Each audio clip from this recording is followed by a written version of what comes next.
Have you ever felt completely lost? Like you woke up one day and realized you were in the middle of a dark wood, with no idea how you got there or where you were going? Well, a guy named Dante Alighieri felt that way about 700 years ago, and he wrote a book about it. That book is called The Divine Comedy, and it's basically the world's most epic, fan fiction-fueled self-insert road trip through the afterlife.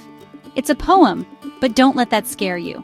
It's also an adventure story, a political takedown, a love letter, and a profound exploration of what it means to be a human being. It has stuck around for centuries, not just because it's a masterpiece of literature, which it is, but because it asks the same questions we still ask today. What makes a good life? What do we do when we mess up? And how do we find our way home? Now you might be thinking, John, a 14th century Italian poem about hell, purgatory, and heaven? What does that have to do with my life of TikTok dances and existential dread about climate change? And that is a fair question.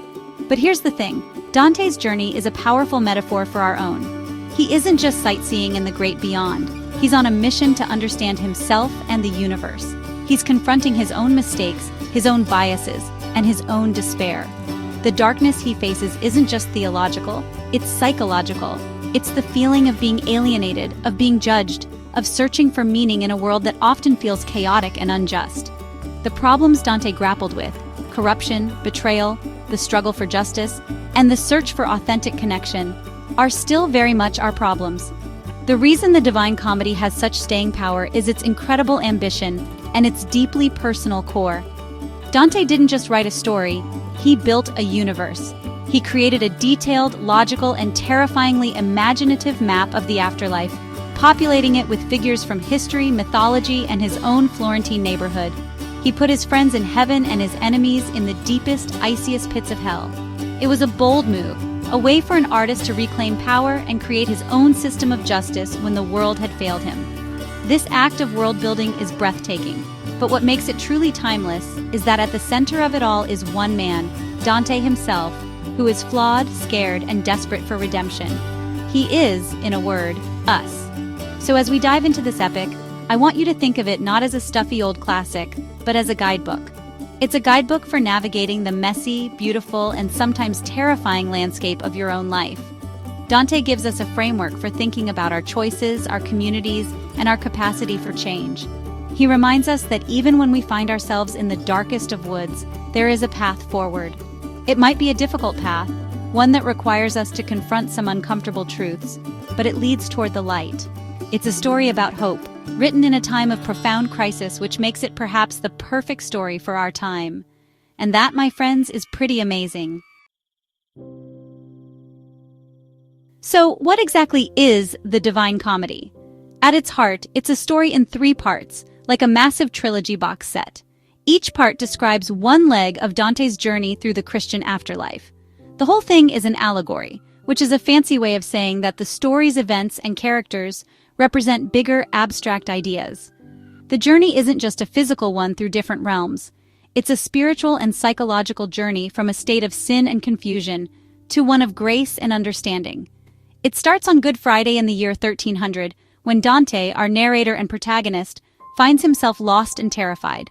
This is where his epic adventure begins, and he gets a couple of very special tour guides to help him along the way. First up is Inferno, which is Italian for hell. This is easily the most famous part of the poem, and for good reason. It's full of monsters, demons, and some of the most creative and gruesome punishments ever imagined. Dante's hell is not just a fiery pit, it's a highly organized, cone-shaped abyss that descends deep into the earth. It's divided into 9 circles, and each circle is reserved for a specific category of sin. The further down you go, the worse the sin, and the more horrific the punishment. Dante's guide through hell is the ancient Roman poet Virgil, a symbol of human reason and classical wisdom. Virgil can lead Dante through the darkness of sin, but as we'll see, reason alone can only take you so far. After surviving hell, Dante and Virgil emerge on the other side of the world to find the mountain of Purgatorio, or purgatory. If Inferno was about seeing the consequences of unrepented sin, Purgatorio is all about the process of healing and purification. This is the realm for souls who died in God's grace, but still need to be cleansed of their earthly flaws before they can enter heaven. It's a 7-story mountain, with each terrace corresponding to one of the 7 deadly sins. Here, the souls willingly endure punishments designed to correct their faults. It's a place of hope, community, and art. The atmosphere is completely different from hell. There is sunlight, song, and a shared sense of purpose. It's about becoming the person you were always meant to be. Finally, at the top of Mount Purgatory, Virgil must leave Dante behind. Human reason has reached its limit. To ascend into Paradiso, or heaven, Dante needs a new guide. Beatrice. Beatrice was a real woman Dante loved from afar in his youth, and in the poem she becomes a symbol of divine love and spiritual wisdom. Paradise is not a physical place with fluffy clouds and harps. It's a series of celestial spheres, each one representing a different level of heavenly virtue. The journey through paradise is a journey into light, music, and pure understanding. It's the most philosophical and abstract part of the poem, culminating in Dante coming face to face with the ultimate reality, God himself. It's the final stop on his journey from total darkness to ineffable light. Let's talk about Inferno. This is the part of the poem that everyone knows and loves because, let's be honest, it's spectacularly grim and fascinating. Dante's Hell is a masterpiece of moral architecture. The central idea is something called contrapasso, a Latin phrase that roughly means suffer the opposite, or more accurately, the punishment fits the crime. In Dante's Hell, sinners are punished in a way that directly mirrors their primary sin on earth. For example, the lustful, who were swept away by their passions in life, are now forever swept about by a violent, dark storm. The punishment isn't just random torture, it's a physical manifestation of the spiritual damage their sin caused. It's a terrifyingly logical system of divine justice. Now, how does this connect to our world?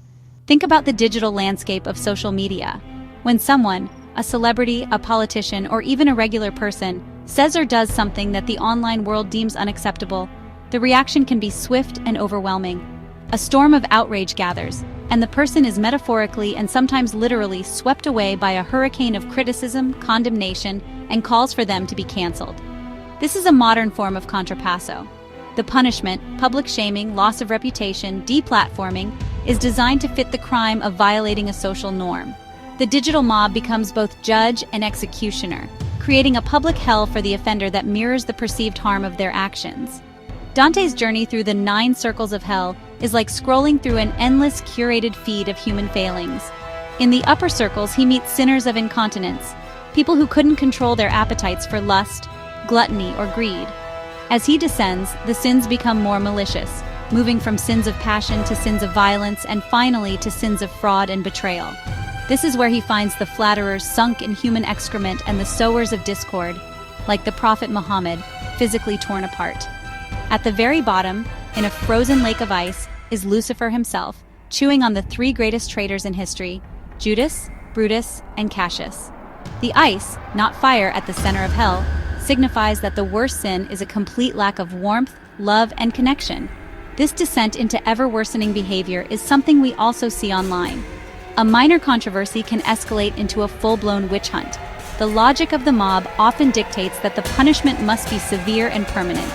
Just as the souls in Dante's Inferno are locked into their punishments for eternity, with no hope of change or redemption, the digital footprint of a cancelled individual can feel permanent. Their mistake is frozen in time by screenshots and archives, a constant reminder of their transgression. Dante's Inferno forces us to ask, is this justice? Is there room for forgiveness? Or have we, in our quest for moral purity, created our own inescapable digital hells where people are defined forever by their worst moments? If Inferno is the realm of permanent consequences, Purgatorio is the kingdom of the second chance. After the darkness and despair of hell, Dante steps into a world of light, hope, and hard work. Purgatory is a massive mountain, the only land in the southern hemisphere, and its purpose is corrective, not punitive. The souls here are not damned, they are saved, but they must first unlearn the bad habits and sinful inclinations that held them back in life. Each of the 7 terraces of Mount Purgatory is dedicated to purging one of the 7 deadly sins: pride, envy, wrath, sloth, greed, gluttony, and lust. The souls here actively and willingly participate in their own rehabilitation. This sounds a lot like modern therapy or any journey of self-improvement, doesn't it? Think about it. When we decide we want to change, to overcome anxiety, to break a bad habit, to be a kinder person, we are essentially starting our own climb up Mount Purgatory. We identify the sin or the flaw we want to address. We seek guidance, maybe from a therapist, a mentor, or a self-help book, and we engage in practices designed to counteract our negative tendencies. The proud in purgatory carry heavy stones on their backs to learn humility. The envious have their eyes sewn shut to stop them from looking with malice at others' good fortune. These are allegorical versions of the hard work we do to rewire our own brains and behaviors. What's truly beautiful about Dante's Purgatorio is its emphasis on community.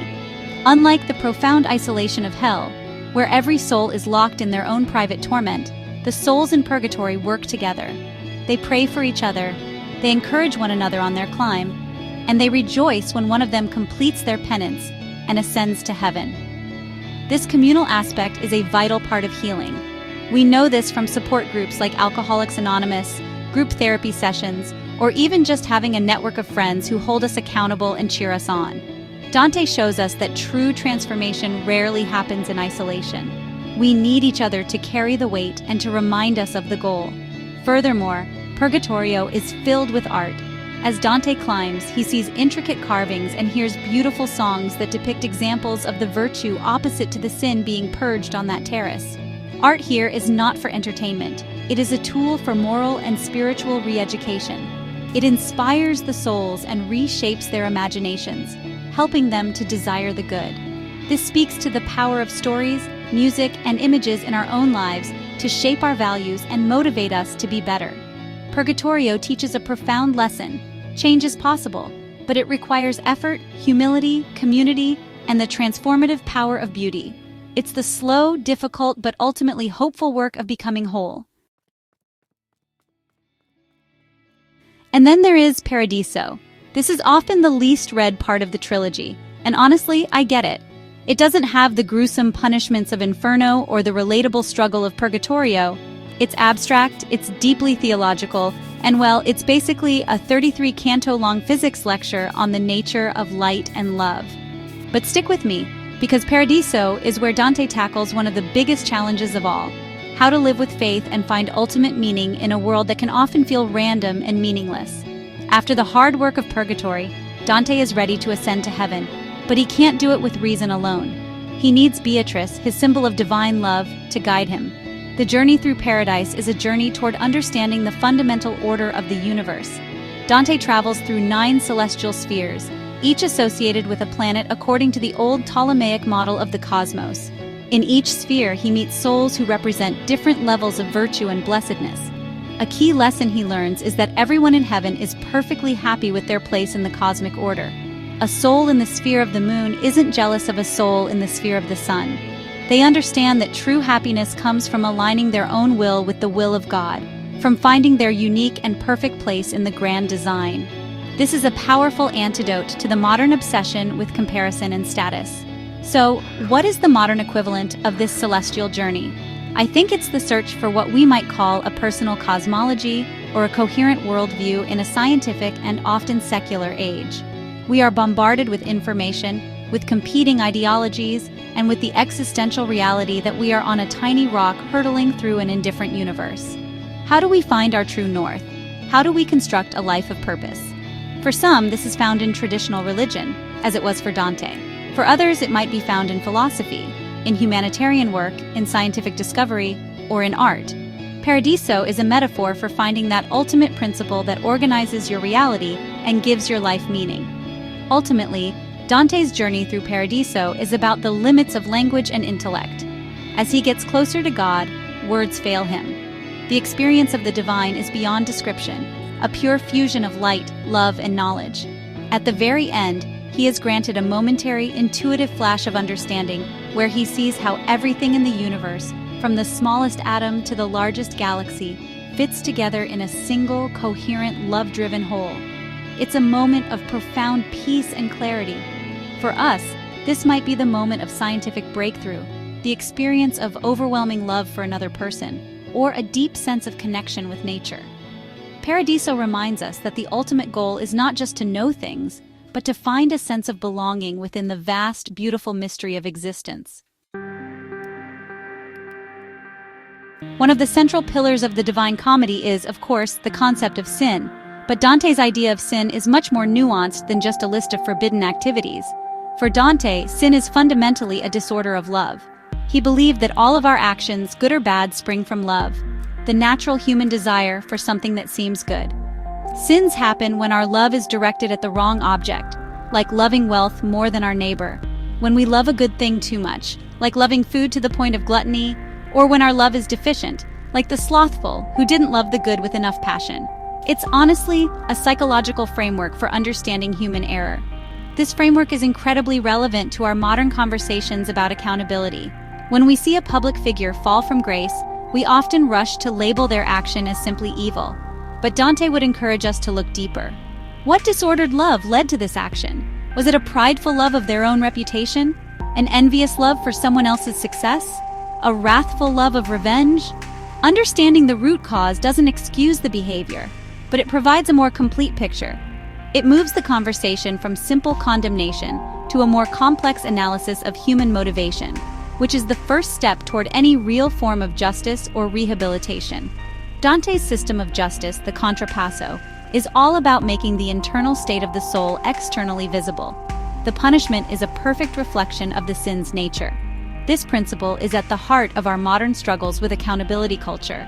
When we call for someone to be held accountable, what we are really asking for is a consequence that fits the harm they caused. We want them to experience, in some way, the damage they inflicted.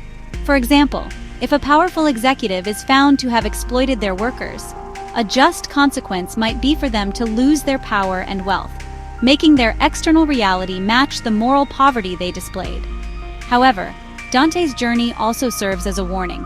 In the Inferno, accountability is absolute and eternal. There is no path to redemption. This mirrors the harshest forms of cancel culture, where a single mistake can lead to permanent social exile. But Dante doesn't stop in hell. He gives us Purgatorio, a model for restorative justice. Here, accountability is not about permanent punishment, but about a process of learning, repairing harm, and changing one's character. It suggests that a just society must have mechanisms not only for condemnation, but also for forgiveness and reintegration. It asks us to consider whether our goal is simply to punish the guilty or to help them become better people. To truly understand the Divine Comedy, you have to understand that Dante wrote it as an exile.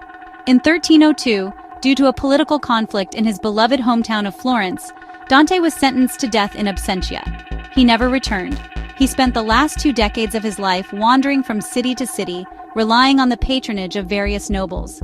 This experience of being an outcast, of being stripped of his home, his status, and his identity, is the emotional engine of the entire poem. The opening lines, "Midway upon the journey of our life, I found myself within a forest dark, for the straightforward pathway had been lost," are not just an allegory for spiritual confusion. They are a literal description of his life circumstances. This theme of exile resonates powerfully in our modern world, a world defined by migration and displacement. Millions of people are forced to leave their homes due to war, persecution, economic collapse, or climate change. They become refugees and migrants, navigating unfamiliar lands and cultures, often facing hostility and alienation. Like Dante, they experience the profound pain of losing their straightforward pathway. They must rebuild their lives from scratch, carrying the memory of a lost home with them. Dante's poem gives a voice to this universal human experience of being unmoored and searching for a place to belong. Dante's exile was not just physical, it was also psychological. To be exiled is to be told, "You do not belong here." This can lead to a deep crisis of identity. Who are you when you are separated from the community that defined you? This is a feeling many people experience today, even without leaving their country. Political polarization can make people feel like exiles in their own land. Social media can create bubbles where those who dissent from the majority opinion are cast out. The feeling of being canceled or alienated from one's social or professional circle is a form of modern exile, a painful severing of ties that can be deeply disorienting. Ultimately, Dante's response to his exile was to build a new home in his art. The Divine Comedy became his new Florence, a world he could control, a place where he could enact justice and create order. The poem itself is an act of reclaiming his identity, not as a Florentine politician, but as a universal poet, a citizen of the world. His journey through the afterlife is a journey to find a truer, more permanent home, a spiritual home in God. This offers a profound lesson for anyone feeling lost or displaced. When the external world fails you, you can find a home within yourself through creativity, through intellectual and spiritual seeking, and by building a new community based on shared values rather than shared geography. One of the most important and touching aspects of the Divine Comedy is that Dante never travels alone. He is constantly guided. He is too lost, too scared, and honestly too overwhelmed to make the journey by himself. In the Inferno and Purgatorio, his guide is Virgil, the great Roman poet whom Dante idolized. Virgil represents human reason, wisdom, and art. He is the perfect guide for the first two parts of the journey because he can explain the logic of sin and the process of moral purification. He is patient, protective, and constantly encourages Dante when he wants to give up. Virgil is the ultimate mentor, the teacher who shows you the path and helps you understand the world. The relationship between Dante and Virgil is a beautiful model for mentorship in any context. We all need a Virgil at some point in our lives. This could be a teacher who sparks our passion for a subject, a boss who invests in our professional growth, or an older friend who offers wisdom and perspective. In today's world, the role of Virgil is often played by therapists and counselors. When we find ourselves in a dark wood of anxiety, depression, or confusion, a therapist acts as our guide. They can't walk the path for us, but they can provide us with the tools, the knowledge, the human reason, and the support to navigate our own personal hells and purgatories. However, Dante shows us that reason has its limits. At the summit of Mount Purgatory, Virgil must turn back. As a pagan who lived before Christ, he cannot enter paradise. To make the final leg of the journey, Dante needs a different kind of guide, Beatrice. Beatrice represents divine revelation, faith, and love. She is the guide for the heart and the spirit, not just the mind. She challenges Dante, corrects his theological errors, and pushes him to move beyond intellectual understanding to a more profound, intuitive experience of the divine. This transition from Virgil to Beatrice illustrates a crucial idea.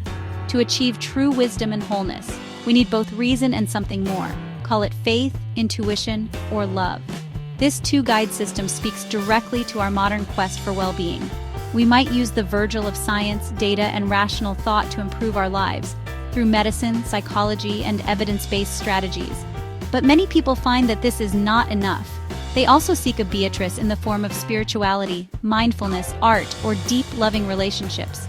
These are the things that provide meaning, purpose, and a sense of connection that reason alone cannot always supply. Dante's journey teaches us that we are not meant to figure everything out on our own. It is a sign of wisdom, not weakness, to seek guidance, and we often need different kinds of guides for different parts of our journey. So after this whirlwind tour through hell, purgatory, and heaven, we come back to the big question: why should we, in the 21st century, care about this 700-year-old poem? The answer, I think, is that the Divine Comedy is not just Dante's story, it's our story. He gave us a powerful and enduring language to talk about our own moral and psychological journeys. He mapped out the human experience of being lost, of confronting our own darkness, of working to become better, and of searching for something transcendent to believe in. These are not 14th century problems, they are human problems. The world has changed immensely since Dante's time, but human nature has not. We still struggle with pride, envy, and anger. We still betray and are betrayed. We still feel the pain of exile and the longing for home. We still seek justice and accountability. Dante's poem holds up a mirror to our own world, showing us the eternal consequences of our actions in the Inferno, the hopeful possibility of change in the Purgatorio, and the search for ultimate meaning in the Paradiso. It's a framework that can help us make sense of our own lives and the chaotic world around us. It encourages us to look at our own sins not as permanent stains, but as disordered loves that can, with effort, be reordered.